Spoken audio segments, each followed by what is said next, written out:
നിലവിൽ മുമ്പിലുള്ള ഒരേ ഒരു ആം ആദ്മി പാർട്ടിയുടെ പ്രമുഖ നേതാവ് സത്യേന്ദ്ര ജെയിനാണ്. അദ്ദേഹം ഇപ്പോൾ മുമ്പിലാണ് എന്നുള്ളതാണ്. പക്ഷേ കെജ്രിവാൾ, അതിഷി, സത്യേന്ദ്ര ജെയിൻ തുടങ്ങിയവരിൽ ഇപ്പോൾ അതിഷിയും കെജ്രിവാളും മനീഷ് സിസോദിയും ഉൾപ്പെടെയുള്ളവർ പിന്നിലാണ്.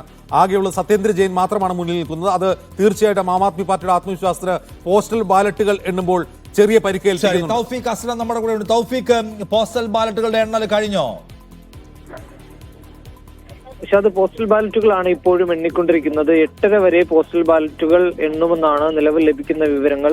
തെരഞ്ഞെടുപ്പ് കമ്മീഷന്റെ വെബ്സൈറ്റിൽ ഇതുവരെ അപ്ഡേഷനുകൾ ആരംഭിച്ചിട്ടില്ല. ഒരുപക്ഷെ പോസ്റ്റൽ ബാലറ്റുകൾക്ക് ശേഷം EVM-ലേക്ക് കടന്നതിന് ശേഷമായിരിക്കും കമ്മീഷന്റെ സൈറ്റിൽ അപ്ഡേഷൻ വരികയുള്ളൂ എന്നാണ് നിലവിൽ നമുക്ക് മനസ്സിലാക്കാൻ സാധിക്കുന്നത്. കൗണ്ടിംഗ് സ്റ്റേഷന്റെ ഉള്ളിൽ നിന്നുള്ള വിവരങ്ങളാണ് ഇപ്പോൾ പുറത്തു വന്നുകൊണ്ടിരിക്കുന്നത്. തെരഞ്ഞെടുപ്പ് കമ്മീഷൻ ഔദ്യോഗികമായിട്ട് വിവരങ്ങൾ ഇതുവരെയും അവരുടെ സൈറ്റിൽ പുറത്തുവിട്ടിട്ടില്ല. പകരം പോസ്റ്റൽ ബാലറ്റുകൾ എണ്ണിക്കഴിഞ്ഞതിന് ശേഷം ഏകദേശം 8:30യോടുകൂടി പോസ്റ്റൽ ബാലറ്റുകൾ എണ്ണിത്തീരുമെന്നാണ് നിലവിൽ ലഭിക്കുന്ന വിവരങ്ങൾ. അത് എണ്ണിക്കൊണ്ടിരിക്കുകയാണ്. ഇപ്പോൾ ഏകദേശം 1 ലക്ഷത്തിലടുത്ത് പോസ്റ്റൽ ബാലറ്റുകൾ ഉണ്ടെന്നാണ് നമുക്ക് ലഭിക്കുന്ന വിവരം. അതനുസരിച്ച് അത് എണ്ണിത്തീർന്നതിനനുസരിച്ച് EVM മെഷീനുകൾ വിവിധ കൗണ്ടിംഗ് സെന്ററുകളിൽ EVM-കളിലേക്ക് കടക്കും. നിലവിൽ ഇപ്പോഴും പോസ്റ്റൽ ബാലറ്റുകൾ തന്നെയാണ് എണ്ണിക്കൊണ്ടിരിക്കുന്നത്. 8:30ക്ക് ശേഷം തെരഞ്ഞെടുപ്പ് കമ്മീഷന്റെ വെബ്സൈറ്റിൽ അവരുടെ അപ്ഡേഷനുകൾ വന്നു.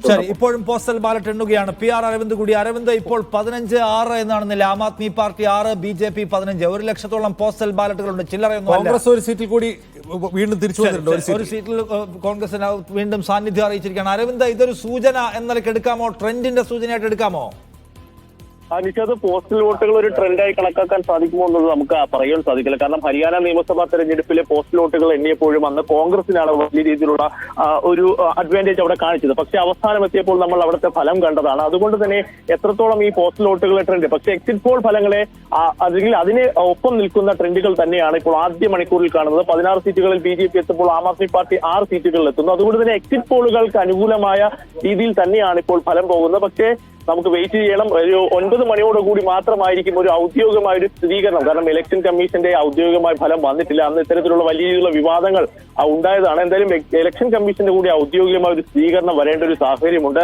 എന്തായാലും ആദ്യ ഫല സൂചനകൾ BJPക്ക് അനുകൂലമാകുമ്പോഴും അത് നമുക്ക് കാത്തിരിക്കേണ്ടതാണ്. 1 മണിക്കൂർ EVM മെഷീനുകളിലേക്ക് കടക്കുമ്പോൾ മാത്രമായിരിക്കും കൃത്യമായ ഒരു ട്രെൻഡ്, അല്ലെങ്കിൽ ഈ ഒരു ട്രെൻഡ് തന്നെ പിന്തുടരുമോ എന്ന് നമുക്ക് മനസ്സിലാക്കാൻ സാധിക്കും. എന്തായാലും ആം ആദ്മി പാർട്ടി തികഞ്ഞ ആത്മവിശ്വാസത്തിൽ തന്നെയാണ്. തങ്ങൾ അധികാര തുടർച്ച നേടുമെന്ന് തന്നെ ആം ആദ്മി പാർട്ടി വ്യക്തമാക്കുന്നു. അരവിന്ദ് കെജ്രിവാൾ തന്നെ മുഖ്യമന്ത്രിയായി എത്തുമെന്ന് തന്നെ ഓരോ നേതാക്കളും ഇപ്പോഴും ഉറച്ചു തന്നെ പറയുകയാണ്. ആം ആദ്മി പാർട്ടിയുടെ ആത്മവിശ്വാസത്തിന് ഈ മിനിറ്റിലും കോട്ടമൊന്നും സംഭവിച്ചിട്ടില്ല എന്നാണ്.